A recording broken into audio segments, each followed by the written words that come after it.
Welcome back, Juventinita, to the Juventinita, Back to Black and White podcast. My name's Daniel Anigro, and I'm live from Calgary, Alberta, Canada. And today we have episode number 46. This is going to be the preview of Juve-Roma, and we have a very special guest coming back to talk the first big test of the season. And even a couple weeks, even if you look to next week, we're going to have Napoli as the opponent. So it's definitely difficulty quick and tough test for Pirlo, but we hope to get through them. Obviously, Roma's having their own issues as we speak, so they can't even figure out how to get a lineup out. But anyways, without further ado, Felix, welcome back to the show, man. Yeah, thank you, man. Thank you for having me back, and really excited to be back and talk a little bit about our beloved Juve and just talk about tomorrow's game. Hopefully it's going to be a win. So, yeah, I hope so too.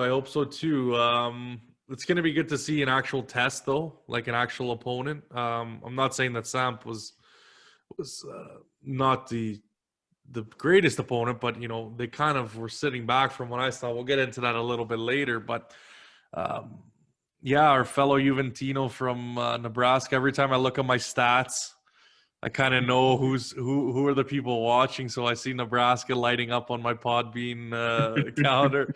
I still don't know who's from Virginia. So if you're from Virginia and you're watching, shout out, drop a comment. I want to know who this is, because there's tons of people. And I shit you not, Felix, there are tons of people from Virginia. Really? I don't know who they are because they've never, and maybe I'm missing somebody, and I apologize if I am, but let me know, guys. I want to know who this is. It's just killing my brain. Every time I look at it, I'm like, Virginia. No, it's not coming to my mind. So all you Virginians out there, shout out. Thank you for watching. Thank you for listening. And keep supporting. That's awesome. And again, everybody keeps supporting. I mean, with this channel, it started with the People in Zaghi post, and it's just blown up. We're about, I think, 8 followers shy of 400 around there on Twitter. So we're doing well, and I think we're about 22 away from 100 subscribers on YouTube. So get on that, click subscribe. And guys, I've seen there's still a group that don't want to hit it. Just hit the subscribe. It helps me so much. I think it's about 60% are not subscribing. So we almost got 150 people out there watching the show. So guys, it would mean the world if you did subscribe and come along this journey with all of us and possibly get you on the show. But that would be great if you could. And I hope you like the series that we've been doing just recently of the season previews and those guests that we've had on, as well as some other channels that you're going to be listening to. I think they're great accounts. La Vecchia Signora blog is a great written digital format, and then you have daily_Juve, who he's a young kid, and when I interviewed him, I couldn't believe he's doing this at 15 years old, and just putting out videos. I would have never thought of doing that. I definitely was way too shy at that point in my life to think about doing this and just putting that out to the world. And I mean, the guy's got more followers than I do, for fuck's sakes. I mean, he's killing it. So shout out, and I hope you enjoyed that interview. But again, so let's get right into the news. There's been a lot. Khedira obviously been on the termination radar, if you want to call it that. Still hasn't been solidified, so we can't celebrate. We can't party yet, everybody. Free beers. If you're in Calgary on Khedira out day, you will get a free beer from me. So like I said, if you want to come to Calgary, I know it's far, but if you want free beer, you know where to find it. Hopefully that gets done soon. Rugani is probably going to stay, and DeShirio is probably going to stay. But go ahead, Felix. I heard it's going to be in 5 days or something like that. I heard some people say that he's going to be out in 5 days. Hopefully, because we'll need to fill out a spot or something. I mean, he's not being named in any of the squads, but still, it kind of creates a bad atmosphere if there's a player that everybody knows he's not supposed to be there and he's there. So yeah, I think just rip the Band-Aid already. I mean, if he's not going to take a cut, and you know he's not going to take a cut, just give him the $6 million and tell him to fucking and let him leave. go. Yeah, let him Like, go. because it's getting ridiculous. Like, we're 10 days to the end of Mercato approximately. So I don't know. I don't know what's going to change in those 10 days. Just do it now. I guess I hope they're working really hard to see if someone wants them. But when you're in this situation, I've said it before, you're really in a losing position because all the teams know that you want to get rid of this guy. So they're not going to give you anything. If they're going to sign him, they'll sign him, after he gets cut, right? So, and then they don't have to pay anything. So that's kind of on that front. So no celebrations yet. The only really big variable, I think, is Douglas Costa, which I'm surprised Bernardeschi isn't one of those as well. But I think his role is going to be, I guess, solidified as a left wing back. Yeah. I don't know about that, Felix. I don't know, what were your thoughts when you heard that about Bernardeschi playing as a left wing back? Well, he has been tried in pretty much all the positions. Right. You can tell, like he's played left wing, right wing, CAM. He's played some Mezzala too, and it hasn't worked. So I guess this would be his last chance to prove that he can do something. And so if he does, I guess he can stay. If he doesn't, then that means we have to part ways as well and sell him to a smaller team. Maybe he can become backup goalkeeper. To Pinsolio? Yeah, exactly. He can be the boot shiner. Can just polish the cleats on the bench. But no, it looks like, so I mean, he's picked up an injury now. I'm assuming that's why we're not really talking about him going. Yeah. I still think obviously we got Piazza gone, but I still think there's a clog. You're not really going to have to worry about Cristiano getting subbed at all because we know that's not going to happen. And so really you have about like 3 players vying for that right wing position, or, if that's what we're going to play. So really, I mean, I think Douglas Costa has to try and get dealt. Again, if Bernardeschi's injury is somewhat serious, then I guess he's gonna have to stay. But we'll see how it goes. It's looking like Alexandro De Sciglio is gonna be the left back. I see Frabotta probably getting pulled back a little bit, even though he's done really well for his age. But I just think that's how it's gonna be. Like we were talking about earlier before the podcast, the lineup's probably going to stay very similar. Yeah. And really, you're going to have Dybala as maybe an option. I hope that he's not really – I hope he's not risked, because he deserves, the time off. He was crucial last season. And I think you don't want to rush players in. We rushed Chiellini back. We rushed even Dybala back, as we know in the Lyon game, he had to go off anyways. And you just don't want to worry about re-injuring these players when they're needed, right? So we'll see what happens. Morata's going to be was part of the Convocati, and we'll see if he gets his first start. We'll see if Artur gets his first start. Definitely going to be interesting now that we have all these players, what the lineup's going to be, what the formation's going to be. Obviously, this one, it's pretty easy what we're going to be, looking at. Like I said, it's probably going to be very similar. But Kulusevski with his first goal in his first game, beautiful curve. I don't know if you guys watched the Juve Quiz 2.0, but I was definitely on it, reacting live. And I like seeing players who know how to hit the ball first time, like no hesitation, just went in there, struck the ball. And then it just shows the difference between him and Ronaldo, where Ronaldo just seems like he's hesitating way too much. And I mean, it could have just been a bad game. start of the season. But for me, we got to get on to that first touch. When players can do that, it seems like we're scoring goals all the time. Yeah. I mean, it takes everybody by surprise. Yeah. If you include that into your game, the opponent's not going to know what you're going to be doing. But part of the problem that we had with Sarri, and sorry that I bring him up, is that we were too predictable. Yeah. And we got to start changing that. Yeah, I agree, Felix. That was huge. That was really like one of if not the biggest or second biggest up front.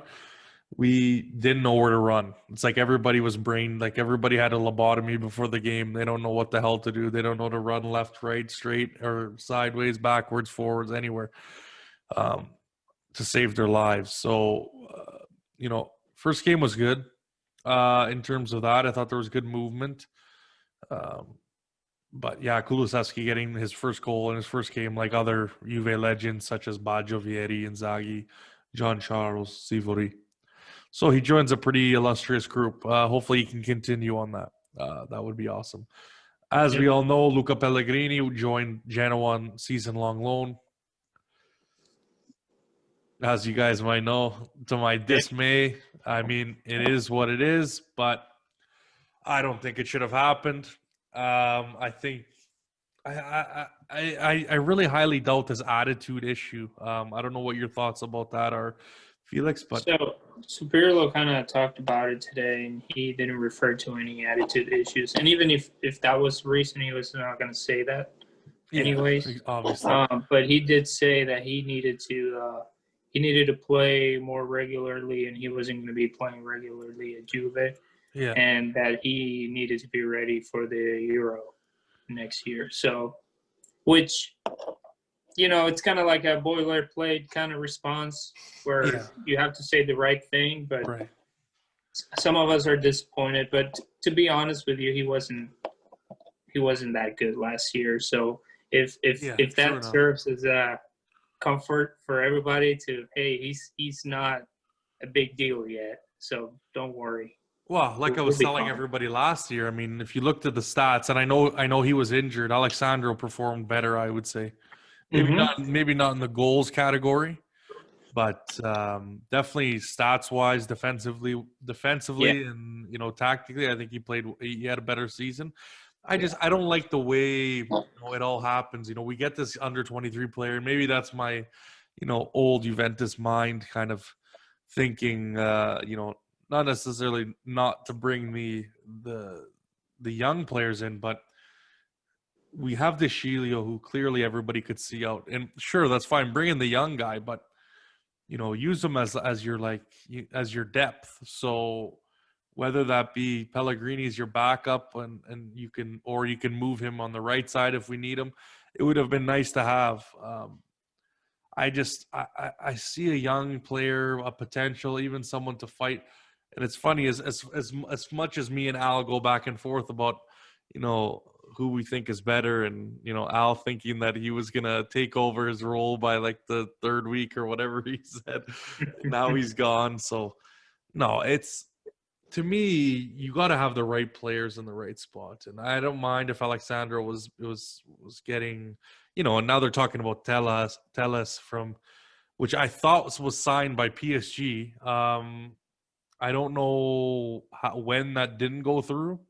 Maybe that was just a rumor, but I swear somewhere they wrote like about 2 weeks left in the season. They were like, yeah, Telles is signed with PSG. So I don't know. I guess he's still available. He is available, and he's really good. Yeah, but the thing is, I don't know. When you look at Portugal, right? It's a different league. Alexander was in that same position, lighting it up.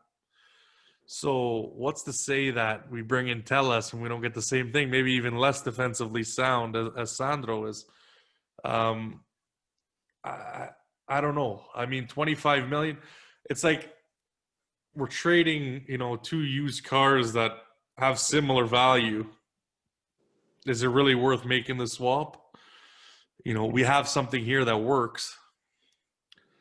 Is it really going to bring us? And I mean, it's possible. I just don't know who's in the market for Alexandro, right? I mean, there's so many rumors out there.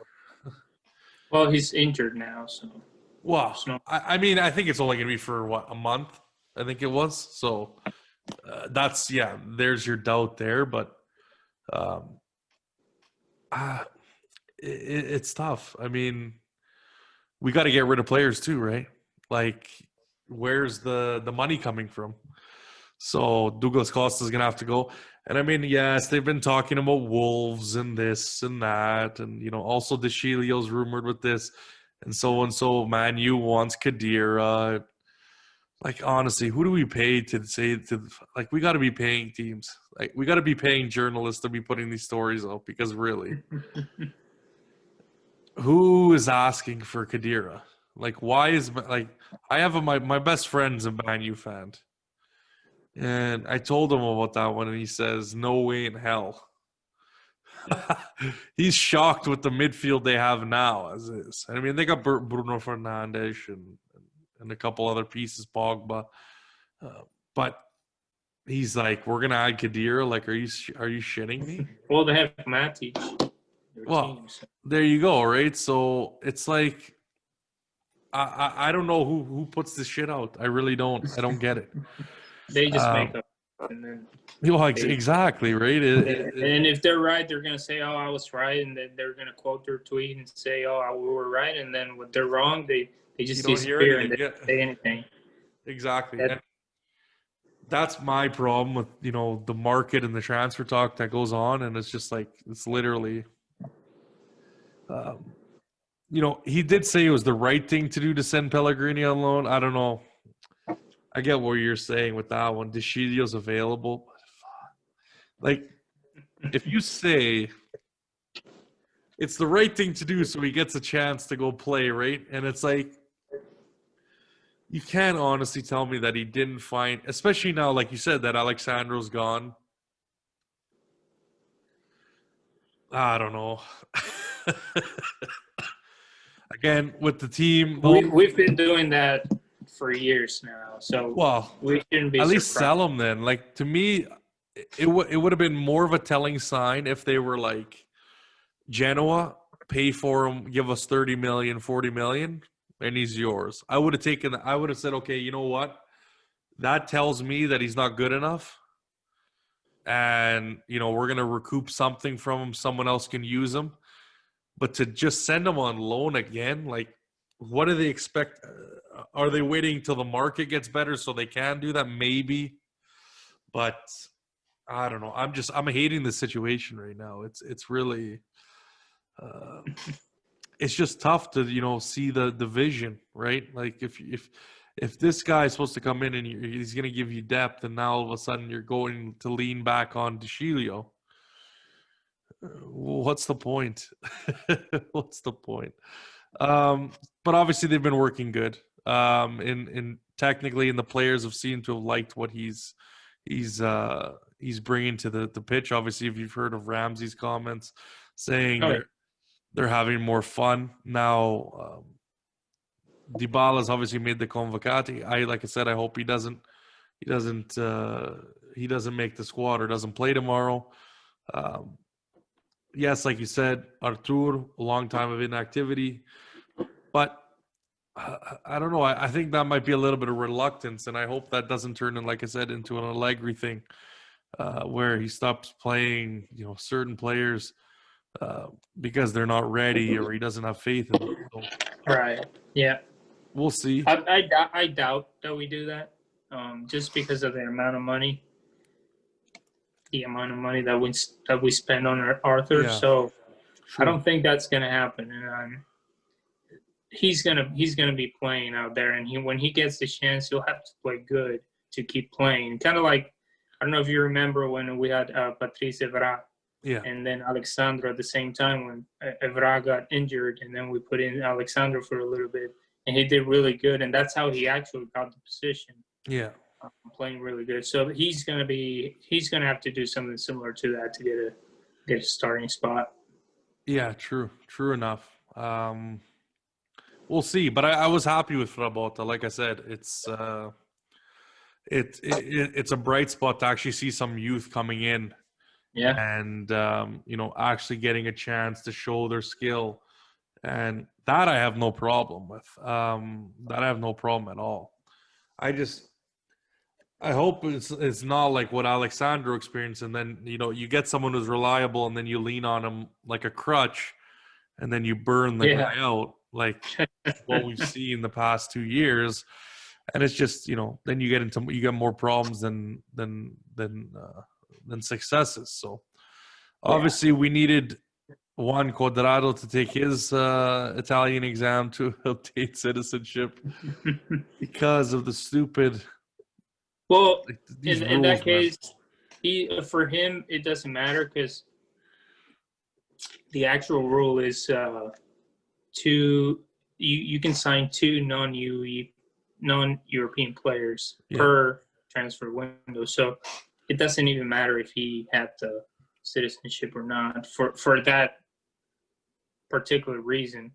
It does create some value because if any other team in Europe wants him and there is a similar rule, now he's a European player. right?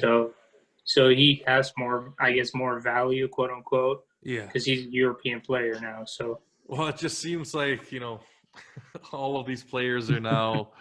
It's like now that's the main thing. It's like get an EU passport when it's like you should have done this shit a long time ago. You think? Yeah. Obviously, it was nice to hear from Morata. Obviously, if you guys haven't heard his press conference, but main quote I would like to take away from it was, "When you've been to a place that feels like home, you can't wait to go back." And hopefully Pogba says the same thing next year. Next free transfer. He needs to start playing better. Today he was awful. Yeah. He's had a couple awful games now, right? Yeah. Obviously, the Crystal Palace, I believe he was subbed at halftime, I want to say. By Van de Beek. Yep. So we'll see. I mean, I'll take him back in a heartbeat. Yeah, I don't know. Too. I don't know why there's so many people against it. High salary, maybe. He's got a really high salary. Yeah, but you're not paying nothing. You're not paying anything for him. Like you're getting him for free. That's like a double discount, man. Again. It's I still think Man U's gonna sign him. I think the marketing value is probably gonna be way too high for them to let go. And especially if they let him go again for free, like just the whole social media around that is just going to be brutal. But I would love to see that. I think he adds such when you can get him a proper midfield that in a proper system that isn't the shit show that is Man U. He understands and. When you give them the space, we're going to have players like McKennie and we're going to have players like, Bentancur, and we're going to have players, obviously you got Rabiot. Like, if they can kind of hold down the fort and allow him to do his thing and kind of go up and attack and, get involved in the attacking play, it's going to be exactly like the way we had him before. He had guys like Marquisio, Vidal, Pirlo to make the decisions and be, if you just allow Paul to be Paul, that's when he shines. When you give him the spot, he's one of those players, and there's lots of guys that have been, legends that really, when you take away that spotlight, the main focus, they can just do what they need to do. You look at David Villa, just Messi was the main focus, but look how many goals he could score at Barcelona. He wasn't, and just the system worked, right? He was built in a system where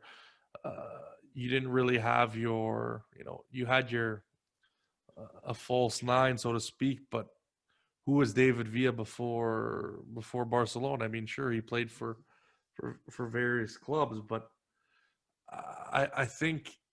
When you have, like I said, when you take the main role off of certain players, it just is like the weight is off their shoulder. So I think he didn't realize that was going to happen when he went to Man U, and that's why he's been struggling so much. But to say he's not talented is just blasphemy. You've seen it all when he's been here, and to say he's been downgraded is. Would you say the same thing that Cristiano's downgraded because he's hasn't put up the same numbers that he did at Real Madrid? I mean, where's the line, right? So, Yeah. I mean, to me, I would take it in like no hesitation, no hesitation whatsoever. But that's pretty much it. Obviously, Dybala is going to be back on the bench. Morata is going to be on the bench, and then the same players that haven't been, aren't Alexandro De Ligt, Khedira, and Bernardeschi, like we've all talked about before. Obviously, we're in Rome tomorrow at the Stadio Olimpico, September 27th, 12:45 for me. Varying times around the U.S. Obviously, 1:45 for you tomorrow, Felix. Yep. Obviously, we're in first place. I hope so this early. 3 points. There's not really much to talk about. The only really notable thing is Roma's loss, which was a draw, because they fielded an active player. I believe it was Diawara was supposed to be on the. He was supposed to be on the senior squad, but he was still listed as a U23 player, even though they apparently had enough room on the senior squad. So I don't know. That's a train wreck. They lose. They essentially get docked 2 points and end up at the bottom of the table and a 3-0 loss. So they have no goal scorers, technically speaking. 3 against. Yeah, exactly. So that could be crucial. And again, it puts them on the wrong foot. What I haven't talked about, which was weird because I had been touting this player to come to Juve for so long, and I didn't even mention him, getting the injury, maybe because it was on international duty, but Zaniolo is obviously out. That was really sad to see because I had hoped that he'd come to Juve, but that's technically not going to be the case. But they have a whole bunch of players out. Juan Jesus, Olsen, Perotti, and Pastore. Game time decisions for Bruno Perez and Fazio. So potentially could be still in. And for us, again, I've mentioned the players that are not going to be in. But just in the last few games, obviously for us, what comes to mind is the 3-1 loss we had at home to Roma in the last game of the season, which really didn't mean anything. We had if not a full zombie lineup that whole game, and then we did beat Roma 3-1 in the Coppa Italia earlier, which was all the way back in January. I believe it was the 22nd. And then in that same January, we had beaten Roma on the road 2-1. So that's pretty much it for the match facts, guys. Prepare for tomorrow. What did you think, before we kind of talk about formations, how did you think the team played in the last game against Samp, and what were some key things you took out of it, Felix? Well, the main thing, first of all, I think the team played really well compared to all the presentations that we had last year. But the main thing that I kept with me was that the players were doing what they were asked for. They were definitely doing what the coach was asking them to do. They were moving in certain ways that I hadn't seen them before. One example of that would be the right wing back and the left wing back. They would actually go into the hole and be all by themselves. So whenever there's pressure on one side, we had the opportunity to change the game, send the ball to the other side. That was one thing that was really good because you can relieve pressure like that. Right. The other thing was we wanted to have the ball all the time, which is good. That makes us create more opportunities. That makes us play in the attacking half as well. Yeah. And by that, we make our strongest player more lethal, because the more chances you give him, he can miss 10 chances, but he's going to score 2, or he's going to score eventually. So that's another thing that I saw, that we were playing to his strengths. Yeah. So yeah, that was And defensively, just to kind of like close on that thought, I thought we were pretty strong. I think our defenders are suited to play in a back three. Chiellini's really strong in that back three. Bonucci is basically a back three defender, definitely, because he's a passer. He controls the game in the back. He also plays the long ball too, which is something we didn't see with Sarri, and that's one of his strong part of the game. So I'm glad to see that coming back. He's not a strong defender whatsoever, but if we let him play how he plays, he can be good for us. Yeah, I agree. He just gets a lot more support. Now, I think towards the end of the game we were getting a little rusty, but I mean that's like I said, it's expected. It's the first game back of the season.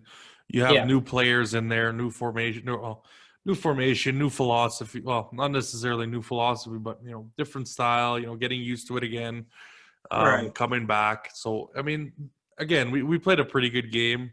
Lots to improve on, but for coming back and winning 3-0, I think it was a good performance. But for me, Bonucci gets that comfort. When he has other people to rely on, he gets a sense of comfort, and I think that's really all that it takes for him when he plays with some other players that maybe he's not as familiar with or believes that has his back. That's kind of what I mean. He did make a couple of stupid mistakes in the second half, and he's going to continue to do that. Right. So it's something that you're going to see, but like you said, those long balls were just such a. And I was saying that towards the end of last season, obviously a few months ago, but we're seeing a little bit, not like at a particularly great level. But if you remember even the Pjanic long ball to, I believe it was Ronaldo, just unbelievable. So you could see how and that's kind of something I wanted to, really for us to work on, because it's going to help you unlock defenses so much easier. Because now it's just another thing they got to worry about. Okay, you can put it over the top. You might be able to put it in the wings. Okay, you got really quick players. You guys know how to play. The ball is moving quick, accurately, and on the feet. I mean, okay, so are they going to come from the wings? They're going to come through the middle. They're going to come over the top from the back. When you have to make teams think about what and unsure of what they're up against, that's how you take advantage of teams. So again, another tool on the belt is never a negative in my book. So no, it was definitely nice to see. With Roma, I think we're going to get a similar formation. I think they're also going to be at 3 in the back, and their new signing Marash Kumbula is going to have his start, which it'll be interesting to see how he fares against our lineup, because I know we were linked a little bit. There was a lot of teams linked to him, young prospect. Mancini as well, who's I think he's a pretty decent defender from Atalanta previously, and Ibanez rounding out. Ibanez, there we go. Sorry, I don't know. Fine. I'm off tonight, guys. I work like a dog today, and I'm Felix is holding it together. He's holding it together. But obviously, Santon is going to be in the 4 with Pellegrini, Veretout, and Spinazzola, our old guy that we all wanted, and he's been playing good. I mean, and he's one of their strengths. You got to watch out for him, because he's going to be playing basically in that right side where we have Danilo Cuadrado. So we got to watch out for him, because he can play with the left foot and the right foot. He's pretty good, and he's athletic and big. So we got to watch out for that guy. And then again, so the way they have these formations, like I said, it's going to be a 3-4-2-1. I mean, you could technically call that a 3-4-3. But you're going to have Pedro and Mkhitaryan in behind, Dzeko as the top number 9. Another dangerous guy. Yeah, exactly. Who we almost had our hands on, but it's just funny how things work of how we were linked and then the way the schedule came out. Obviously on the bench they have a guy named Kaya Fiori, who is obviously an unbelievable fullback. Some other websites were saying he was going to start, which I was kind of surprised because of the names they have. But definitely, I mean, pick up that guy, Juve. If that's, I mean, he had a great game against us in the last season, the 3-1 loss. We were linked to him for a little bit. I remember for sure. And then for us, 3-4-1-2 or 3-5-2, whatever the hell you guys want to call it, or 5-4-1, whatever names you want to use. Technically, it is all the same. Tech and goal, Danilo, Bonucci, Chiellini. I can't believe we're still doing that. But anyways, Danilo, Bonucci, Chiellini, Quadrado as your right side, right mid, right wing back, whatever you want to call it. McKennie, Rabiot, Frabotta with Ramsey as your number 10, and then Kulusevski and Ronaldo up top, which is interesting. I think Kulusevski added a lot. I think for me he was probably a little bit better than Ramsey was. Ramsey was linking up well, but he also was fouling like crazy in that game against Sam. So that was really the only negative, because he was, I mean, I was shocked. The way some of the tackles he was going in, I was like, relax, like it's only the first half. Like, but it's good to see. I mean, he's got the energy. Yeah, he's not getting hurt. So yeah, it's good to see him, him healthy. But I'm guessing you're not surprised about the lineup, are you, Felix? No, the only thing that I think it would change, it would be maybe Rabiot would be out and Bentancur in, but we don't know that yet, because in the interview from the past game, Pirlo mentioned that that Bentancur had a knock or something, so that's why he didn't start.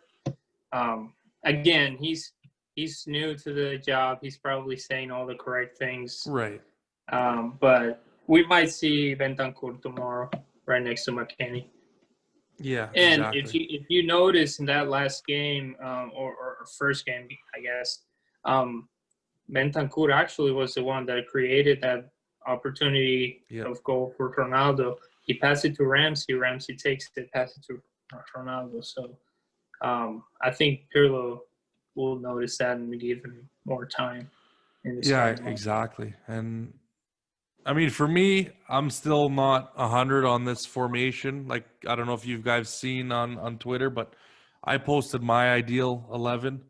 I still think we should go 4-2-3-1. And I think it even works even better now that we've added Morata to the squad. I just think you can have the likes of Kulusevski, Ronaldo, Dybala, Morata. And then for me, I think ideally you're going to want to have Artur and Bentancur starting. But that's just me. I don't know. Everybody's got a different opinion on that. But I think those two guys have to be your starters. In this formation, you get a little bit more freedom. But that also doesn't take into account what happens when Dybala comes back and where he slots it. We'll see if he gets any time tomorrow. But what do you think your the keys to the match for tomorrow are, Felix? Well, on the defensive side, I think we need to contain Spinazzola. Yeah, I think he's a dangerous guy from Roma, because Roma it's kind of like a strange team, because they play to their strength, but they can be really dangerous. They push forward a lot. They like playing in the sides and then come in and give dangerous crosses to Seco. And Seco is a guy that if he has an opportunity to score, he will score. Exactly. So basically containing Spinazzola, having a talk before the game with Danilo and telling him, hey, this guy's dangerous. Be careful with it. And then just making sure that the center backs are communicating well and covering that area where Seco can be really dangerous. I Yeah. think that's the key defensively. And in the attack, I think we need to score first and score as many as we can.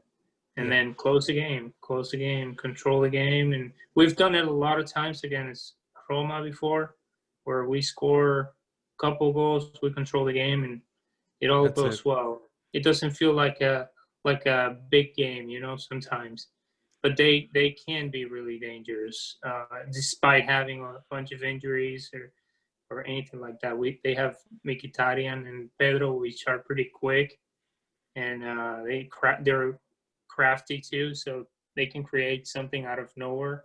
Yep. So we got to watch out for those guys too. I think we can win as easily, I guess you can call it that. Yeah. But we need to do the right things. We can't give them the opportunity to score, especially playing away.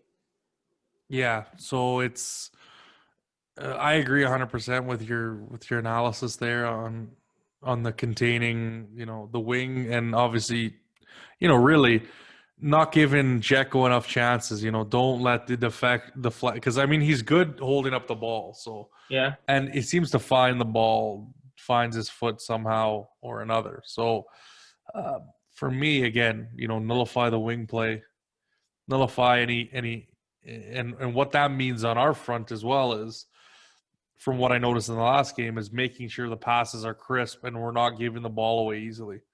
yeah, I think we're especially from the center backs. exactly, and even McKennie, and like I said, they're gonna make mistakes. It's the first game of the season. McKennie, Ramsey, even Rabiot, they made a couple, foolish mistakes that better teams are going to take advantage of. So we gotta crack down on that. But again, it's simple things, right? It's never really that complicated on what you have to do. So just stop making the mistakes. I think on the offensive side, I think we have to have more legs in this game. It seemed like about 35 minutes into Samp, we were kind of not gas, but we took the foot off the gas a little bit. And then towards the end of the game, toward into the second half, it didn't really build up again. I didn't see. So and I'm not saying that it's practical or reasonable to say these guys are going to be pressing for 90 minutes, but I'm saying, a good chunk of the second half, good chunk of the first half, you got to be on. If that's the style you're going to play, you have to be on for it. You got to be on for the majority of the time. So Yeah, I thought there was a little bit of loss. Like I said, first game of the season, I understand. But we got to keep amping that up every game as we go forward. So it's just got to be, more consistent. That's going to win us more chances. Clearly, even the times that we did in the game against Samp, they lose the ball. You have opportunities. And again, Ronaldo's got to be more clinical this game, way more clinical. You can't be taking 10 shots and scoring one goal. I'm sorry, that's just not good enough. Cuadrado needs to find Kulusevski because if I see him look off Kulusevski another time and he doesn't give him the damn ball, I'm going to throw my box through the fucking TV. I'll tell you that right now. I literally, I was shocked how much they were and good on Graham in La Panquina for noticing, but it was like every time he had it a little bit easy because his stream was ahead of ours, but so he noticed that, and it was just so obvious every time. He just kept missing him. He was making a run, Kulusevski, and just Cuadrado wouldn't give him the ball. It was ridiculous. yeah, he does that a lot of times. He Too wants much. to, I guess, do the correct thing, Yeah, but he can't think fast enough to yeah, do the correct thing. yeah, and I find that's a lot of our struggles. Even Ronaldo, he's got to get rid of the ball quicker. He holds on way too long. There was times where Frabotta was even getting him behind, wasn't giving him the ball. If we're gonna get into this distribution game, everybody's got to be on.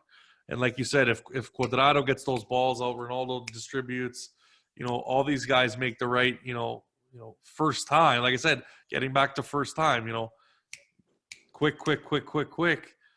That's how you take advantage of teams' weaknesses, and I find that's why we lack a lot of chances because we're trying. I almost think it's like we're trying in our heads. We're like, okay, we got to make this perfect play, and okay, let's think about setting up, and then okay, well that doesn't work. Okay, that lane's okay, that took too long there. Okay, it took too long there, and then we get dispossessed. So that's what we got to work on. We were making good runs, and don't get me wrong, we had some really good plays, and Ramsey made some really great passes, some really nice through balls. But there was times where if we have a good team who knows how to sit back and clog holes, we're going to get found out. So we're not in the clear yet, and I think this will be a key game. Like I said, we'll see what Roma has to offer. I think they're going to be motivated because they just gave away 3 points for a stupid decision. But for me, what do you we'll go to you first because you're the guest. What's your prediction for the game, Felix? I think it's going to be 2-0 to Juve. 2-0. Okay. I see it closer. I'm going to go 2-1. Who are your scorers? I think Ramsey's going to score and Ronaldo. Okay, I agree. I think Ronaldo's going to score again. I'm going to stick with it, PK. And just because I have to, just to troll. But no, I think Ronaldo will score. I think Kulusevski's actually going to get another goal this game. Hopefully. I would root for that. And that would be sweet. So I think I'm going to go 2-1. I think Dzeko's going to get a goal for Roma. A lot of people have been saying I'm a closet Roma fan. I mean, it is kind of technically in my DNA. My heritage is technically from Lazio. So, and in and around Rome. So, anyway, Yeah. Shout out to Rose. Shout out to Anto. But yeah, so that's pretty good. Obviously, you've done me a huge favor. You've done my job for me, and you asked the audience for questions and even a special WhatsApp group that is near and dear to my heart. Favorite. Yeah, my favorite WhatsApp group. Yeah. But, yeah, go ahead, man. So I've got a couple of questions from the guys. I'm looking them up right now. Yeah, and I think I got a couple on my kind of schedule that I had posted. While you look, go ahead. Whichever, if you want to go first, go ahead, my buddy. Yep, that's fine. So Michael, he was asking, with the new midfield that we have now, what's your ideal and important, realistic midfield? So what would be your midfield? My midfield. So thank you, Michael. Netherlands, always a good chat. But I think for me, like I said earlier, I would almost move down to a 4-2-3-1. So that's going to be, whatever you want to consider them, a 2 and a 3, with Dybala being your attacking mid, obviously Kulusevski right mid, if you want to call it that, left mid, left wing, Ronaldo, Morata up top. But then you're going to have, I think personally, you got to have your best players, your most talented players. You got to have Artur and you have to have Bentancur. I know it's going to be. I know people are going to say, "Oh, you're not going to give these guys a chance." Whatever. To me personally, I think that's what I see as my best lineup. So that's what I'm going to go for. Who knows? We might, if we're going to stick with this 3 at the back, we might never even see a 4 again for this whole year. I don't think that's going to happen. So if we win games with 3 in the back, yeah, don't even think about it. Which I don't criticize because I get it. Like when things are going right, you got to keep building off of your success. You don't want to. And he even said it in his interview, right? So you don't want to fucking mix shit around when you don't need to. We were saying before, even when Sadi was using 4-3-3, if it ain't broke, don't fix it. So, just keep going with it. If it's working, it's working. So, but that would be that's my thoughts on that. What about you, Felix? I'm going to go with a different kind of answer. I would say, I don't know. I'm just going to put Pirlo in this one. There you go. Whatever works, I'm good with it.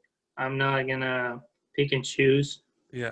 I think we have quality in the midfield. I just think we had a really bad coach last year. So, what we think of the midfield, and we have in our minds last year, where we had Khedira, we had Matuidi, Pjanic. We don't even have those guys anymore. We have 2 new younger guys. And so our midfield is better than what we think. So we could be. I would agree. And we also have Kulusevski, which Yeah. can be deployed as a 10. So, Yeah, true. Alrighty. Next question. so I got another question from Umaid. I think that's how I asked him how to pronounce his name, but I can't remember right now. But I think it's Umaid. Yeah, I think you got it right. Okay. Shout out. He was. Yeah, go ahead. Yeah, shout out, Muddy. Shout out. Thank you for the question. I appreciate it. Yeah. And then he was asking about Bentancur not being a regular starter this season, maybe. Do you think it will hinder his development, and could he possibly be sold next season? Wow, that's a good question, and I think it's rightfully so brought up because we see McKennie and Rabiot, and even we don't even see Artur starting. Maybe that's fitness, whatever, but there could be a real mix-up now. Like you said, if we keep winning, what happens, right? So do you shake that up? So that's really going to be determined over the next coming weeks. But it's weird how we went from how high Bentancur was at the start of the restart, and kind of he seemed to lose it a little bit towards the end, and now we're questioning, is he even going to get into the 11? Now I think he should, but yeah, I mean those are questions that need to be asked. But I mean, it's always a good problem to have, when you have players, that you have, too many that like you can trust in a whole bunch of midfielders. Yeah. But now he's going to have to maybe prove something more than what he already has. Obviously, new coach. So we'll see what happens, guys. That's a great question. Yeah, it's good competition, definitely. And it's good for the team because they have to prove themselves. It's kind of when I was talking to you about Arthur. Yeah. If he wants a spot, he needs to come in whenever the coach gives him the opportunity, right, and prove that he can play. If he can do that, he's going to start games because he's the most expensive midfielder that we have. That is true. Yep, that is true. And I think, we'll see where we go, guys. We'll see where we go. It's kind of next year, I think we're still technically going to be hindered by COVID. So we're not out of the woods yet. I think, revenue numbers will still be down. Attendance numbers will still be down. We're not going to be it's not going to be zero and then markets through the roof again. Yeah. So you got to see what the market is for players. How has he been playing? Has he really been a regular? Has he improved from what we've seen before? If all those things, if he hasn't improved, he still has value, you probably consider it, right? But we'll have to wait until we see, those things come up. But great question, Umayyad. I appreciate it. Yep. And then I had a question myself to you. Hey. Do you think Dybala is going to play? And if so, or do you want him to play tomorrow? Okay, so tomorrow I would say no. Will he play? It's a good. What's funny thing, when I've said it's not going to happen, it happens. When it says always vice versa. So I was thinking he was going to play in the Lyon game. He did playing, but he wasn't. Obviously we don't know what the doctors are saying. We don't know the exams, the result of the exams, how he feels, all this stuff. It's all speculation. So when you see him in the lineup, you're thinking, okay, well, is he 70%? Is he 60%, 100%, 95%? We don't know. I wish they were I wish it wasn't just as black and white as he's in or he's out. So I don't know. Pirlo's going to have an idea. I'm sure his staff's going to have an idea, but I wouldn't risk it. It's not worth it. Not against Rome. Not this early. If we look like shit tomorrow, then maybe you consider it against Napoli because you need a spark or whatever. But no, I don't see you risking. It's not worth the what he brings to us in the long run. That even shows that we missed because we didn't have him against Lyon. So yeah, it just shows how much players are worth to you, and you need them at the right time. And then when you don't have them at the right time, you face the consequences. So for me, I think no. I don't. Maybe even. I mean, if you're trending towards the 90% or higher, then maybe you give him a little bit of a run out, see how the game is. If we're up, maybe you throw him in. But I don't know. I don't risk it. I think we have too much quality in this team and the way we showed in the first game that we don't need to risk it at all. Yeah, I think he might get a chance to play for like 10 minutes if we are winning by the 80th minute, and we just kind of want to throw him in there just to kind of like run around a little bit. Get some fitness from the game, just to get some game live action. So maybe like that, but I don't see him being a crucial sub tomorrow or anything like that. I don't think he's going to start at all. So Morata, I think he's going to play. Yeah, I think he might come in for Kulusevski, maybe. So we might be in the watch out for that. Yeah, I think he's more likely to come in terms of who you bring on. I'm hoping we get to see Artur in the second half. Or whenever. It was weird because we usually last year we got to like the 60th minute and then Sadi makes like 3 subs and then like it's every 60th minute he comes with the sub. So when the 60th minute came and we didn't have any subs, I was kind of like, hey, what the fuck is going on, Pirlo? Yeah, that reminded me a little bit of Allegri, actually. He used to do that a lot. So we'll see what happens. Like I said, it's all going to be dependent on the game tomorrow. I got a couple questions, actually, from that one, from that same kind of post. Obviously, I appreciate all the support, guys. Thank you for posting. Obviously, with Emerson Palmieri, with strong rumors apparently to Juve, do you think he'll keep insisting, Pirlo being him, keep insisting on Frabotta as the second left back? And do you think Alexandro will stay? So you'll get to answer those because I said the question first. Well, from what we learned from the first game, I think Pirlo is going to do whatever he wants. Yeah. I mean, if he wants to play Frabotta over Emerson Palmieri, he's going to do it. He played Frabotta over the Sciglio, which you want to say, oh, the Sciglio, it's whatever, but Frabotta hadn't even played in the first team. Like, he had played last year for a game, but that's it. Yeah. And he just went ahead and started him. So he's just going to be that kind of coach, I guess, where he just, if he thinks he's right, he's just going to do it. He's not going to ask questions. Yeah, I don't know if he was listening to Juve Twitter or what, but I don't know if that maybe that was what guided him.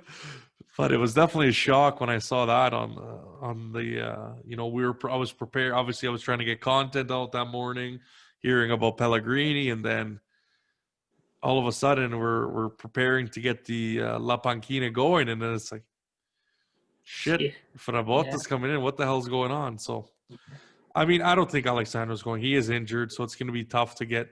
I think it's about a month. So he's going to be injured until the window's done, or the window will have passed. In terms of Palmieri, I think he was always a decent option. Now he's not. I don't think he's that good, but that's just my opinion. Yeah. No, I thought he was always. I think for Italy, he's shown decent efforts, and with Chelsea, I think he was pretty good. Maybe you could say it was system, but I think he's been. I mean, what do they want, right? Like that's always the first question I ask is how much do they want, because that's really the only thing that matters. I mean, in this situation, we're in a tough position. We've been harping on this so many different times. And the next obviously is going to be thoughts. Thanks, Nilesh. I appreciate you answering. You're always answering, giving questions, whatever, and supporting me. But thoughts on Chiesa, same thing. It's like, okay, I know they were talking about it on IFTV, 40 million or 50 million, but it's like, where are we getting the 50 million from? Like, it's we got no money, and you got another winger coming to the squad, so it's like, maybe, okay, you get rid of Douglas Costa, then you can maybe talk about it, but then it's like, I don't know. For me, that one game he played today is not going to sway my mind. You got to buy the needs of the team over talent Yeah, because we already bought talent. We already exactly, bought. I think we don't need we need to fit the pieces of the we have the shiny pieces. Now we just need the utility pieces that make the rest of the machine work. That's You, true. you got your V12 engines in there. You got your gold plated transmission, whatever. Now we just need a couple nuts and bolts Yeah, that's true. to make this vehicle run. So there's no point in going and getting another shiny piece when you might not have the funds in the bank to go do so. So I mean, it's a tough ask. We're like I said, we're 10 days away. We'll see how this develops. Who knows? Is this just? I know he's been apparently he's been wanting a move away, so that's kind of spurred the talks about who's going to get involved, and then obviously Juve's always had his name on their radar, so we get linked in whether that's true or not.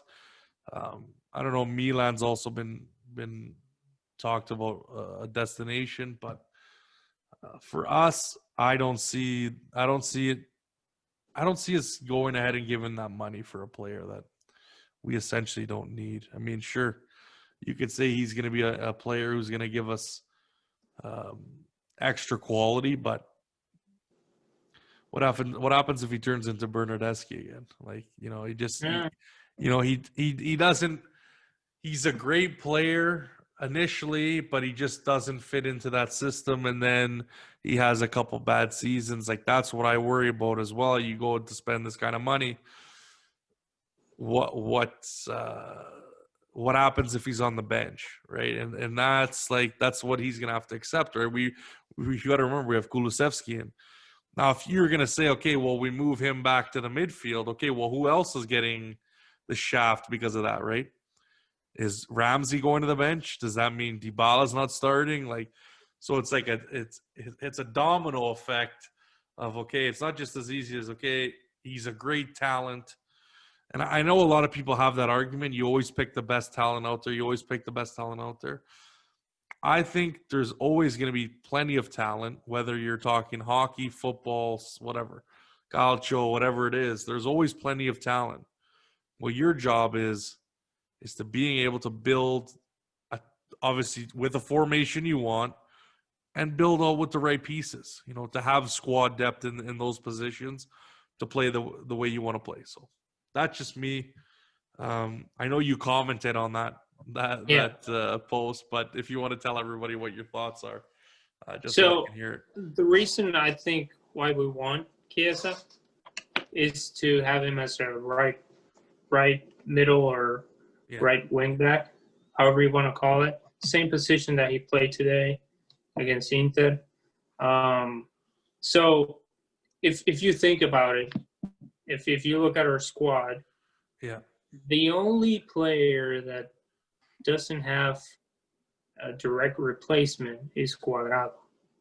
You can say the Shiglio, but no, not really. If you look at how Pirlo plays, Cuadrado is always at the front most of the time, being an attacking wingback, and the Shiglio is not going to be doing that. No. That's why the Shiglio was playing the left. He came in for Frabotta, because that left wingback is the one that is the defensive one. Right. When they go back to defense, you have that left back, you have Chiellini, then you have Bonucci, and then you have Danilo as the right back. Right. So he would be the replacement or the starter as the right wing back. If we pay that kind of money, he's going to be probably a starter. So does that I think that's the reason why I think we want him. So then do you get rid of Danilo and put Cuadrado on? Well, I guess we'll need him now, but what happens when? I know this is the formation now, but what happens when De Ligt comes back? You know what I'm saying? Yeah. So Danilo goes to the bench when De Ligt comes back. Cuadrado goes to the bench, and Yeah. he would be. Cuadrado could also play as a forward, You're right. as a replacement for anybody at the front. Yeah. To be honest with you, because Cuadrado can play any position if he wanted to. Not center back or anything like that, but Yeah. he could be deployed as a left wing back, as a right wing back, as a forward, as a 10, and he could cover. Yeah.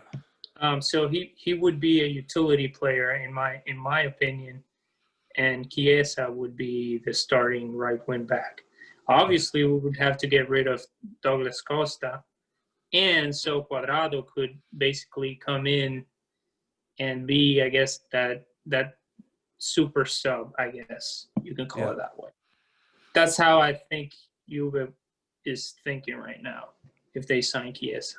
No, I think that makes perfect sense. I think I'm just not wrapping my head around it because I'm not sure if I like this style. Like it looks good, but the moving pieces seem to only be a temporary thing. Because the situation we're put in right now, obviously not having Delict, and then having only certain left backs, and Dybala's hurt, and so's hurt. So that's kind of like, I'm not sure if is this permanent. I'm thinking in my head, is this a permanent move, or is this just kind of on a temporary basis till we see our starters come back? But we'll have to wait and see, guys. Big game ahead tomorrow. I want to thank Felix for coming on. I appreciate it, man. Thank you for all the questions, guys. Yeah, no, anytime. We're sure to get him back. I got to get all the original guys. It's been so difficult, getting all these new names and then, bringing some names that have been at the beginning. But I love bringing the old guys back because it's how it all started. And if it weren't for them giving me their time, this wouldn't have been as far. I mean, we're already jumping past 40, almost at 50. So this is within less than a year. So I got to give credit to all of you guys for participating and always giving me your time. And yeah, guys, if you want to join, let me send me a DM. Continue watching on all the platforms. Get those views up. Get those subs up. Please do me a favor.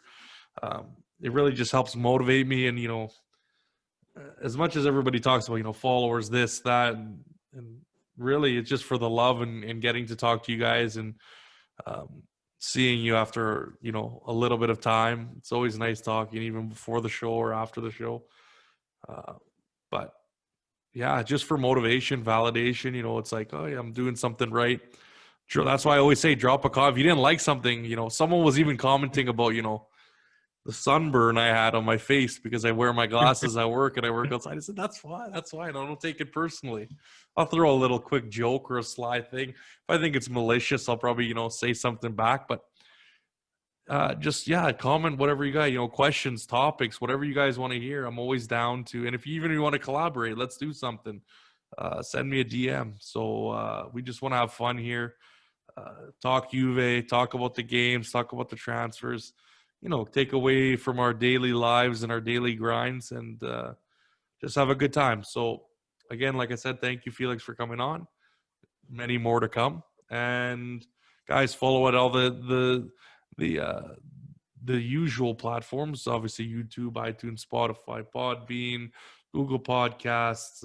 I think we got Amazon just recently. Tune in as well if you guys use that app. But yeah, it'll all be on there. If you follow or turn your notifications on, they're going to be in your feeds of whatever platforms you use or follow or subscribe. And yeah, that's pretty much it, guys. We just keep rolling on from here. I'm going to try and get Roman on. This could be a little bit tricky. He has been under the weather from Juve therapy, but we'll see if he can make it happen. If not, we'll get him on in the future. Yeah, thanks for coming on. I got to give that Del Piero jersey away. I still haven't done that. This came to my head, but we're definitely going to get that away to someone lucky if they haven't been chosen already. It's not like I've said that once or twice. But, guys, Welcome. Thank you guys so much for all the support as always. And as always, fino alla fine, forza Juventus. Ciao guys. Forza Juventus. Ciao.